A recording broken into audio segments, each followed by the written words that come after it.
വിജേഷ്, ഈ ലീഗ് ആകെ അസ്വസ്ഥമാണ്. ലീഗിനെ സംബന്ധിച്ചിടത്തോളം ഇപ്പോൾ ഏകദേശം 9 വർഷമായി ഭരണമില്ലാതെ നിൽക്കുന്ന അവസ്ഥ. അവർ ഈ നമ്മൾ മീനിനെയൊക്കെ കടലിൽ നിന്ന് പിടിച്ച് കരക്കിടുന്നൊരവസ്ഥയുണ്ടല്ലോ, അതേ അവസ്ഥയിലാണ് കുഞ്ഞാലി സാഹിബൊക്കെ നിൽക്കുന്നത്.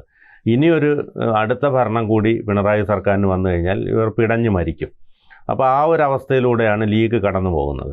അപ്പോൾ ഇപ്പോൾ ഈ മുഖ്യമന്ത്രി സ്ഥാനാർത്ഥിക്ക് വേണ്ടിയിട്ടുള്ള അടിയാണ് കോൺഗ്രസ്സിൽ നടക്കുന്നത്. കോൺഗ്രസ്സിൽ ഇപ്പോൾ DCC പ്രസിഡന്റുമാർ വരെ മുഖ്യമന്ത്രി ആവാൻ വേണ്ടി കുപ്പായം നൽപ്പിച്ചുകൊണ്ടിരിക്കുകയാണ്. അപ്പോൾ അതുകൊണ്ട് കോൺഗ്രസ്സിലെ ഈ തമ്മിലടി കാരണം ഭരണം കിട്ടില്ല എന്ന് ഏറെക്കുറെ ഉറപ്പായി കഴിഞ്ഞു. അതോടൊപ്പം തന്നെ LDF ഭരണം പിടിക്കാനുള്ള നിരവധി പദ്ധതികളുമായി മുന്നോട്ട് പോകുന്നുണ്ട്. പെൻഷൻ കൂട്ടും, അതോടൊപ്പം തന്നെ കിറ്റിൻ്റെ വലിപ്പം വർദ്ധിപ്പിക്കും, മറ്റ് മാധ്യമങ്ങളെ ഉപയോഗിച്ച് ഇനി മൂന്നാമതും പിണറായി ഭരണമെന്ന് പറയിപ്പിക്കും. അപ്പോൾ അങ്ങനെ കുറേ പദ്ധതികളുമായിട്ട് മുന്നോട്ട് പോവുകയാണ്. BJPയും ഇടതുപക്ഷത്തെ സഹായിക്കും. കാരണം കോൺഗ്രസ് മുക്ത ഭാരതമാണല്ലോ BJP ലക്ഷ്യമിടുന്നത്. അപ്പോൾ BJP ഒരു 2-3 സീറ്റുകളിൽ BJPക്ക് വിജയം കൊടുത്തു കഴിഞ്ഞാൽ അവർ കോൺഗ്രസിന് സാധ്യതയുള്ള മണ്ഡലങ്ങളിൽ LDFന് വോട്ട് ചെയ്യാമെന്നുള്ളൊരു ധാരണയിലെത്താനുള്ള സാധ്യതയുണ്ട്. സ്വാഭാവികമായും ലീഗ് മുന്നണി വിടുമെന്നുള്ള വാർത്തകളാണ് കേൾക്കുന്നത്. അതിൻ്റെ ചർച്ചകൾ നടന്നു കഴിഞ്ഞു. ഇനി കുഞ്ഞാലി സാഹിബൊക്കെ അതിൻ്റെ തീരുമാനം പറയുമെന്നാണ് അറിയാൻ കഴിയുന്നത്. എന്താണ് വിശദാംശങ്ങൾ? അതായത് ഈ 2026 നിയമസഭാ തെരഞ്ഞെടുപ്പിന് മുൻപായിട്ട് ചിലപ്പോൾ ഈ വരുന്ന പഞ്ചായത്ത് തെരഞ്ഞെടുപ്പ് കഴിയുന്നതോടുകൂടി ഒരു വലിയ രാഷ്ട്രീയ സമവാക്യങ്ങൾ മാറാനുള്ള സാധ്യതയാണ് നമ്മുടെ കേരളത്തിൽ കാണുന്നത്. അതിൽ പ്രധാനമായിട്ടും നേരത്തെ സതീശൻ പറഞ്ഞതുപോലെ, സതീശൻ്റെ ആഗ്രഹപ്രകാരം സതീശൻ പറഞ്ഞു, വലിയ രാഷ്ട്രീയ മാറ്റം, മുന്നണി മാറ്റം ഇനി നിങ്ങൾ കാണാൻ പോകുന്നതേ ഉള്ളൂ. നിങ്ങൾ ചിന്തിക്കുന്നിടത്തൊന്നുമല്ല കാര്യങ്ങൾ, അതിനപ്പുറത്തേക്ക് പ്രവർത്തിക്കാൻ UDFന് സാധിക്കും എന്ന് പറഞ്ഞിട്ടുണ്ട്.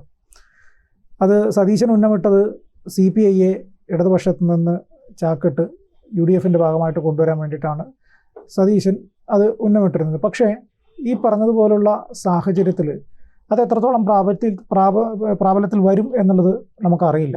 അത് എന്താണ് അതിൻ്റെ സാഹചര്യം. പക്ഷേ CPIയിൽ തന്നെ ചില ജില്ലാ സമ്മേളനങ്ങളിൽ വളരെ ശക്തമായിട്ട് ഈ ഭരണത്തിനെതിരെയും CPIയുടെ പ്രധാനപ്പെട്ട മന്ത്രിമാർക്കെതിരെയും ഒക്കെ ചർച്ചകൾ നടക്കുന്നുണ്ട്. മുന്നണി മാറണം എന്നുള്ള ചർച്ചകൾ പോലും CPIക്കകത്ത് ഉണ്ടായിട്ടുണ്ട് എന്നുള്ളതാണ് നമ്മൾ കേട്ടിട്ടുള്ളത്. ഇനി അവരുടെ സംസ്ഥാന സമ്മേളനം വരുമ്പോൾ അറിയാം എന്താവും CPIയുടെ ഇനി മുന്നണിക്കകത്തെ കാര്യങ്ങളും ഒക്കെ. അപ്പോൾ ഈ ഒരു ഘട്ടത്തിലാണ് VD സതീശൻ പറഞ്ഞത് വലിയ മുന്നണി മാറ്റങ്ങൾ ഉണ്ടാകാൻ പോകുന്നു എന്ന് പറഞ്ഞിരിക്കുന്നത്. മറ്റൊരു പ്രധാനപ്പെട്ട ഒരു കാര്യം ലീഗാണ് പ്രധാനമായിട്ടും UDFനകത്തെ പ്രധാനപ്പെട്ട രണ്ടാമത്തെ കക്ഷി. അപ്പോൾ UDFൽ ചർച്ച ചെയ്തിട്ടായിരിക്കുമല്ലോ ഈ പറഞ്ഞതുപോലെ CPIയായിട്ട് കോൺഗ്രസ് ചർച്ചകൾ നടത്തുന്നത്. അപ്പോൾ CPIയെ കോൺഗ്രസ് ഈ UDFൻ്റെ ഭാഗമായിട്ട് കൊണ്ടുവരണമെങ്കിൽ CPIക്ക് പ്രധാനപ്പെട്ട ചില വാഗ്ദാനങ്ങളൊക്കെ കൊടുക്കണം. ഒന്ന്, ഉപമുഖ്യമന്ത്രി സ്ഥാനം കൊടുക്കേണ്ടി വരും അവർക്ക്.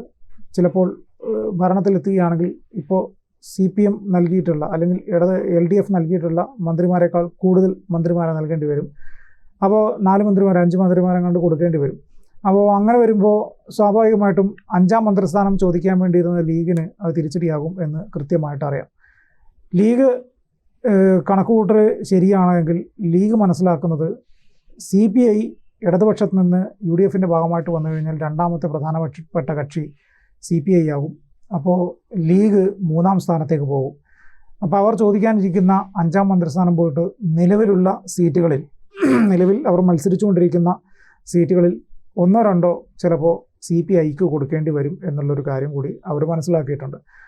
കഴിഞ്ഞ 9 വർഷമായിട്ട്, ഇപ്പോൾ 10 വർഷമാകുന്നു, 10 വർഷമായിട്ട് ഭരണത്തിലില്ലാത്തിടത്തോളം കാലം ലീഗ് എന്ന് പറയുന്ന ഒരു രാഷ്ട്രീയ പാർട്ടിക്ക് നിലനിൽപ്പില്ല. കുഞ്ഞാലിക്കുട്ടി സാഹിബിനൊന്നും ഈ പറഞ്ഞതുപോലെ ഭരണത്തിനോടൊപ്പം അല്ലാതെ കുഞ്ഞാലിക്കുട്ടി സാഹിബിന് നിന്ന് പോകാൻ പറ്റില്ല. ഒരു 5 വർഷമൊക്കെ വളരെ കഷ്ടിയാണ് കുഞ്ഞാലിക്കുട്ടിയൊക്കെ നിന്ന് പോകുന്നത്. അതുകൊണ്ടാണ് ഇപ്പം കേന്ദ്രത്തിൽ കോൺഗ്രസ് അധികാരത്തിൽ വരുമെന്നും പറഞ്ഞ് ലോക്സഭയിൽ പോയി മത്സരിക്കുന്നു, കേരളത്തിൽ വരുമെന്നും പറഞ്ഞ് ഇവിടെ വന്ന് മത്സരിക്കുന്നു. എവിടെങ്കിലും ഒരു മന്ത്രിസ്ഥാനം എന്തെങ്കിലും കിട്ടിയാൽ മതി, അല്ലെങ്കിൽ ഇവർക്ക് പാനിക്കായി പോകും. ചിലപ്പോൾ ഭ്രാന്ത് പോലും വരാനുള്ള സാധ്യത കാണുന്നുണ്ട്. അങ്ങനെ ഈ പറഞ്ഞതുപോലെ ഈ കഴിഞ്ഞ തെരഞ്ഞെടുപ്പിൽ UDF അധികാരത്തിലെത്തും എന്ന് കരുതിയാണ് MP സ്ഥാനം രാജിവെച്ചിട്ട് MLA സ്ഥാനത്തിന് വേണ്ടിയിട്ട് അദ്ദേഹം മത്സരിച്ച് MLA ആയി വന്നത്. മന്ത്രിയാകാലോ എന്ന് കരുതിയിട്ട് ഒരാളും ഇവിടെ സാധാരണഗതിയിൽ MLA സ്ഥാനം രാജിവെച്ചിട്ട് എല്ലാവരും MP ആവാനാണ് പോകാറ്. അപ്പോൾ അവിടെയാണ് ഇദ്ദേഹം നേരെ തിരിച്ച് ചെയ്തിട്ട് ഈ അവസ്ഥയിൽ വന്നിരിക്കുന്നത്. അപ്പോൾ രാഷ്ട്രീയപരമായിട്ടും അധികാരപരമായിട്ടും ഇപ്പം അപ്രസക്തമായി നിൽക്കുന്ന ഒരു സാഹചര്യത്തിലാണ് മുസ്ലിം ലീഗ് ഉള്ളത്. അപ്പോൾ ലീഗിനകത്ത് ഈ വിഷയം വലിയ തോതിൽ ചർച്ച ചെയ്തിട്ടുണ്ട്. പാണക്കാട് തങ്ങളുമായിട്ട് കഴിഞ്ഞ ദിവസം ഈ കാര്യങ്ങളെല്ലാം തന്നെ ചർച്ച ചെയ്യുകയും ചെയ്തിട്ടുണ്ട്. അപ്പോൾ പ്രധാനപ്പെട്ട ഒരു കാര്യം എന്ന് വെച്ച് കഴിഞ്ഞാൽ ഈ മുന്നണിക്ക് നേതൃത്വം നൽകുന്ന പാർട്ടി കോൺഗ്രസ് ആണെങ്കിൽ പോലും കോൺഗ്രസിനെ ഈ UDF എന്ന് പറയുന്ന സംവിധാനത്തെ മുന്നോട്ട് കൊണ്ടുപോകുന്നത് കോൺഗ്രസ് അല്ല, ശരിക്കും മുസ്ലിം ലീഗാണ്.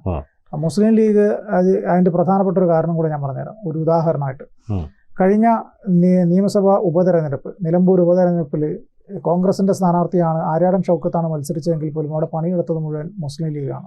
കുഞ്ഞാലിക്കുട്ടി സാഹിബ് പോലും അദ്ദേഹത്തിന്റെ തെരഞ്ഞെടുപ്പിന് പോലും ഇത്രയും ആത്മാർത്ഥതയോടുകൂടി അതിന്റെ പ്രധാന കാരണം അദ്ദേഹത്തിന് അത്രയും കയറേണ്ടി വരാറില്ല. അദ്ദേഹം ഷുവർ സീറ്റുകളിലാണ് അദ്ദേഹം മത്സരിക്കാറ്. അപ്പോൾ ഈ പറഞ്ഞതുപോലെ ഈ ആര്യാടൻ ഷൗക്കത്തിന്റെ വിജയത്തിന്റെ 99% ക്രെഡിറ്റും ലീഗിന് അവകാശപ്പെട്ടതാണ്. ലീഗിന്റെ യൂത്ത് ലീഗിന്റെ പ്രവർത്തകർ, MSFന്റെ പിള്ളേർ, അവരൊക്കെ രാവും പകലും ഇല്ലാതെ പണിയെടുത്തത് കൊണ്ടാണ് ഈ ആര്യാടൻ ഷൗക്കത്തിന്റെ വിജയം ഇത്ര സിമ്പിളായിട്ട് അവർക്ക് കൊണ്ടുപോകാൻ പറ്റിയത് എന്നുള്ളതാണ് വസ്തുത. അപ്പം അത് UDFന് അറിയുകയും ചെയ്യാം, പ്രത്യേകിച്ച് കോൺഗ്രസിന് അറിയുകയും ചെയ്യാം. പക്ഷേ അപ്പോഴും മുന്നണി വിപുലീകരണം എന്ന് പറഞ്ഞിട്ട് CPIയെ ക്ഷണിക്കുമ്പോൾ അവർക്ക് പ്രധാനപ്പെട്ട സ്ഥാനങ്ങൾ കൊടുത്തില്ല എങ്കിൽ അവർ വരില്ല എന്ന് പറയുമ്പോൾ ലീഗിന് അത് വലിയ പ്രതിഷേധത്തിന് കാരണമാകുന്നുണ്ട്. അപ്പോൾ കഴിഞ്ഞ ദിവസം പാണക്കാട് കുടുംബത്തിൽ ലീഗിൻ്റെ പ്രധാനപ്പെട്ട നേതാക്കന്മാരെല്ലാം കൂടിക്കാഴ്ച നടത്തിയ ഘട്ടത്തിൽ CPMന്റെ മലപ്പുറത്തെ പ്രധാനപ്പെട്ട ചില നേതാക്കൾ പാണക്കാട് കുടുംബവുമായിട്ടും പ്രത്യേകിച്ച് ഈ പറഞ്ഞ കുഞ്ഞാലിക്കുട്ടി സാഹിബുമായിട്ടൊക്കെ അവരുടെ ഉള്ളിലിരിപ്പ് എന്താണ് എന്നറിയാൻ വേണ്ടിയുള്ള ഒരു നീക്കം നടത്തിയിട്ടുണ്ട്.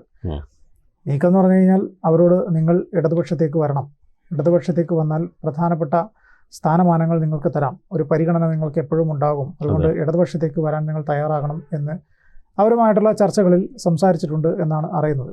അപ്പോൾ അവർ സമയമാകുമ്പോൾ ഞങ്ങൾ പറയാം എന്ന മറുപടി മാത്രമേ കൊടുത്തിട്ടുള്ളൂ എങ്കിൽ പോലും ലീഗിൻ്റെ കമ്മിറ്റികളിൽ ഇപ്പോൾ പ്രധാന വിഷയം ഇതാണ്. CPI ഇടതുപക്ഷത്ത് നിന്ന് വലതുപക്ഷത്തേക്ക് വരികയാണെങ്കിൽ നമ്മൾക്ക് ഒരു സ്ഥാനമാനങ്ങളുമില്ല. ഇപ്പോൾ 10 വർഷമായിട്ട് നമുക്ക് ഭരണം പോലും ഇല്ലാത്ത അവസ്ഥയാണ്. അപ്പോൾ ഈ ഒരു സാഹചര്യത്തിൽ നമുക്കിനി മുന്നോട്ട് പോവുക എന്ന് പറഞ്ഞു കഴിഞ്ഞാൽ ഒന്നുകിൽ ഭരണം വേണം നമുക്ക്, അല്ലെങ്കിൽ മുന്നണിക്കകത്തെ പ്രധാന രാഷ്ട്രീയ കക്ഷിയായിട്ട് നമ്മൾ മാറ്റണം.